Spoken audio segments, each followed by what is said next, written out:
நேற்றைய தினம் தமிழகம் முழுவதும் மக்கள் அதிகாரம் சார்பில் பல்வேறு மாவட்டங்களில் பல ஊர்களில் பொதுமக்களும் எங்களது அமைப்பினரும் சேர்ந்து குறிப்பிட்ட டாஸ்மாக் கடையை மூட வேண்டும், மக்களுக்கு நாள்தோறும் இடையூறாக இருக்கக்கூடிய கடையை மூட வேண்டும் என அந்த பகுதி மக்கள் முழுவதும் ஆயிரக்கணக்கிலே கையெழுத்திட்டு உரிய அதிகாரியிடம் 2ஆம் தேதி மனு கொடுத்து 3 நாட்களில் நீங்கள் மூட வேண்டும், பல முறை நாங்கள் மனு கொடுத்திருக்கிறோம், போராடி இருக்கிறோம், இந்த முறை இறுதி கெடுவாக நாங்கள் சொல்லுகிறோம் என அறிவித்துவிட்டு 5ஆம் தேதி நேற்றைய தினம் போராடி இருக்கிறார்கள்.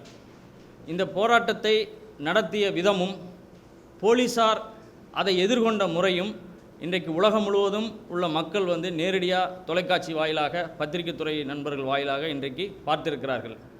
ஒரு காவல்துறை போராடுகின்ற மக்களை தங்களுடைய வாழ்வாதாரங்கள் பாதிக்கப்படக்கூடிய ஒரு கோரிக்கைக்காக போராடும் பொழுது அவர்களை எதிரிகளைப் போல தங்களுடைய சொத்து சுகங்களை தங்களுடைய வாழ்வின் நலங்களை இழப்பது போன்று கொடூரமாக காட்டுமிராண்டித்தனமாக காவல்துறை நேற்று நடந்து கொண்டதை நாங்கள் இங்கு மேலும் சில விவரங்களை சொல்ல விரும்புகிறோம்.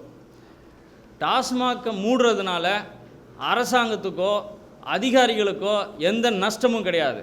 ஆனால் அதை மூடினால் நாள்தோறும் பாதிக்கப்படக்கூடிய லட்சக்கணக்கான குடும்பங்கள் காப்பாற்றப்படும். அது மூடுறதுனால அவங்களுக்கு எந்த நஷ்டம் கிடையாது. ஆனால் மூடுனா இந்த பக்கம் மக்களுக்கு இவ்வளவு நன்மை நடக்கும். அந்த கோரிக்கையை ஜெயலலிதா அரசாங்கம் எப்படி எதிர்கொண்டதோ, பச்சையப்பன் கல்லூரி மாணவர்கள் போராட்டமாக இருக்கட்டும், சசி பெருமாள் ஐயா போராட்டமாக இருக்கட்டும், எப்படி ஜெயலலிதா அரசாங்கம் எதிர்கொண்டதோ அதே போலத்தான் அதைவிட இன்னும் மூர்க்கமாக தேர்தல் ஆணையத்தினுடைய கட்டுப்பாட்டில் இருப்பதாக சொல்லப்படும் காவல்துறை நேற்றைய தினம் அணுகியிருக்கிறது. அதற்கு ஒரு முக்கிய குறிப்பிடத்தகுந்த உதாரணம் எங்கள் அமைப்பினுடைய சென்னை மண்டல ஒருங்கிணைப்பாளர் வெற்றிவேல் செழியன். இவரை அனைத்து காவல்துறை அதிகாரிகளுக்கும் காவல்துறையினருக்கும் நன்கு தெரியும். பல பத்திரிகையாளர் சந்திப்பில் இருந்திருக்கிறார், பல முறை அனுமதி கேட்டிருக்கிறார், பல வழக்குகளை போட்டிருக்கிறார். இன்னொருத்தர் கணேசன் வாசு, அவர் பச்சையப்பன் கல்லூரியிலே BA பிலாசபி படிக்கிறார். அவங்க மதுரவாயல் ஏரியாவில் மக்களை திரட்டுவதற்காக வாங்க போராட்டத்துக்கு வாங்கன்ற காலையில் 8:30 மணிக்கு இருந்திருக்கிறாங்க. மதுரவாயல் ஆய்வாளர், காவல் நிலைய ஆய்வாளர் சீனிவாசன் அவர்கள் உங்களை ஏசி கூப்பிடுகிறார் பேசுவதற்கு என அழைத்திருக்கிறார். நாங்கள் பார்க்குறோம், வர்றோம், நாங்கள் போராட்டத்தில் இருக்கோம்னு சொல்லியிருக்கிறாரு. உடனே காவல்துறையை கூப்பிட்டு அங்கேயே அடித்து வேனில் ஏற்றிருக்கிறார்கள்.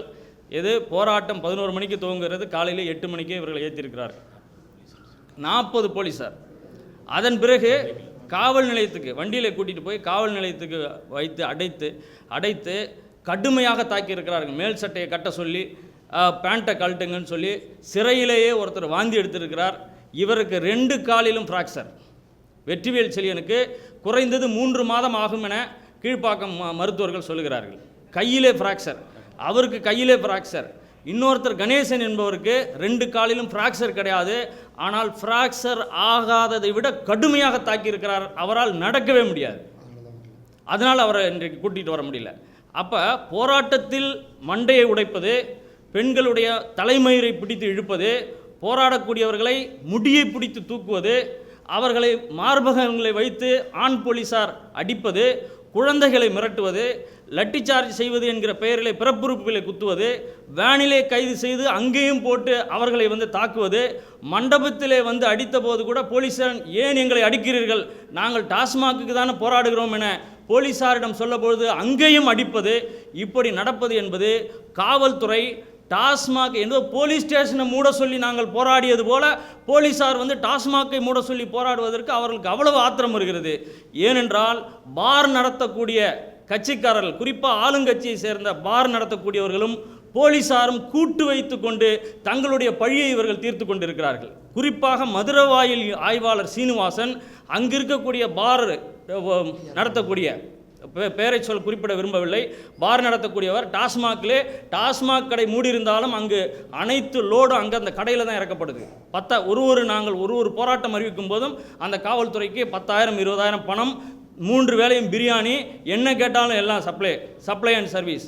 அப்போ காவல்துறை டாஸ்மாக்கை மூடுவது தங்களுடைய வருமானத்தில் இவர்கள் கை வைக்கிறார்கள், எங்களுக்கு எதிராக போராடுகிறார்கள் என தனிப்பட்ட முறையிலே அவர்கள் நினைக்கிறார்கள்.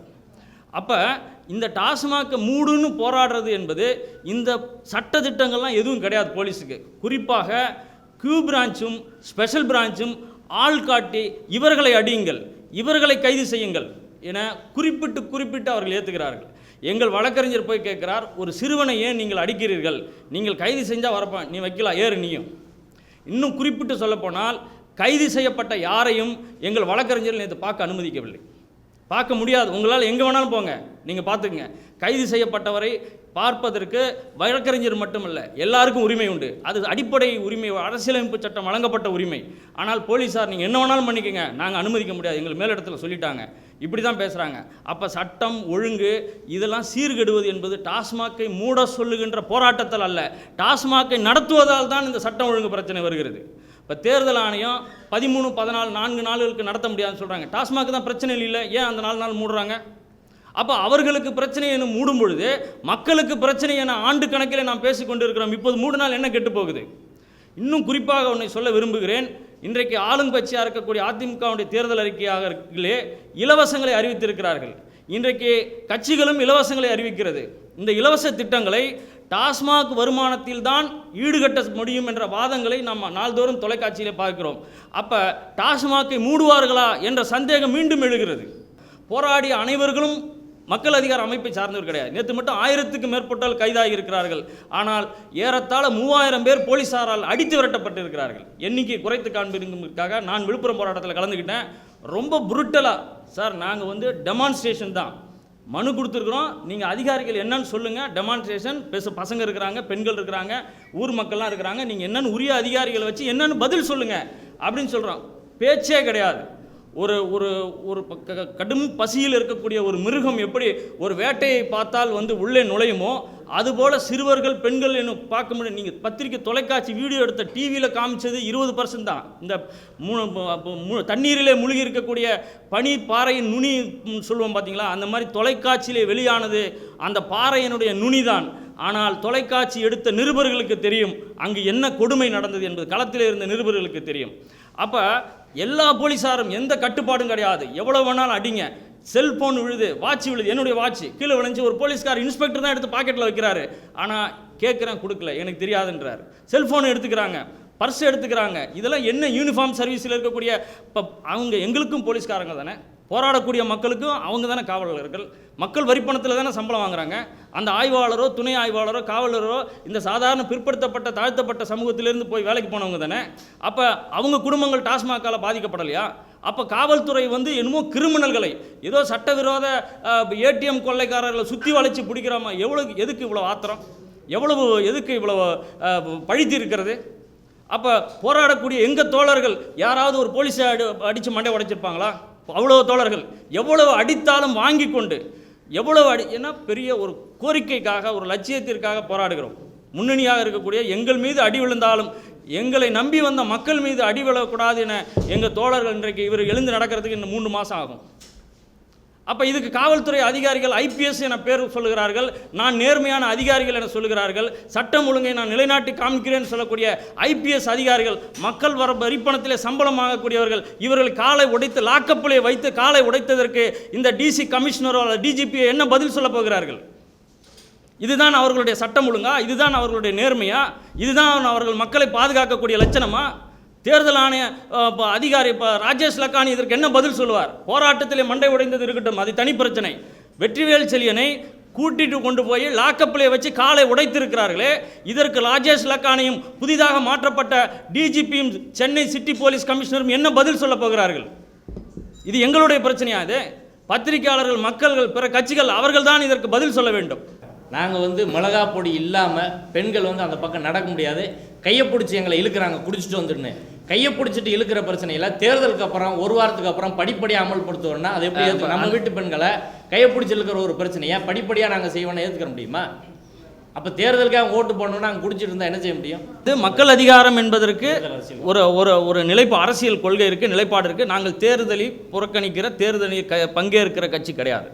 நாங்கள் மாற்று என்பது மக்கள் அதிகாரம் தான். இதுக்கு பின்னாடி அரசியல் கட்சியார் அப்படி இருக்குன்றது இல்லை. தேர்தல் சமயத்தில் நாங்கள் நடத்தலை. போன ஜூன் மாதம் தொடங்கி கோவன் கைதிலிருந்து பல்வேறு போராட்டங்களை தொடர்ச்சியாக நாங்கள் நடத்திட்டு இருக்கோம். தேர்தலுக்காக நாங்கள் நடத்தலை. ரெண்டாவது, தேர்தலில் பங்கேற்காத அமைப்பு மக்கள் அதிகாரம். சரிங்களா? எல்லா தேர்தல் கட்டமைப்பு வெளியில் இருக்கவங்க நாங்கள். அதனால் வேறு கட்சி பின்னணி இருக்குன்றதெல்லாம் சும்மா வந்து வாதத்துக்காக சொல்லப்பட்டு அது உண்மை கிடையாது. அவதூறு.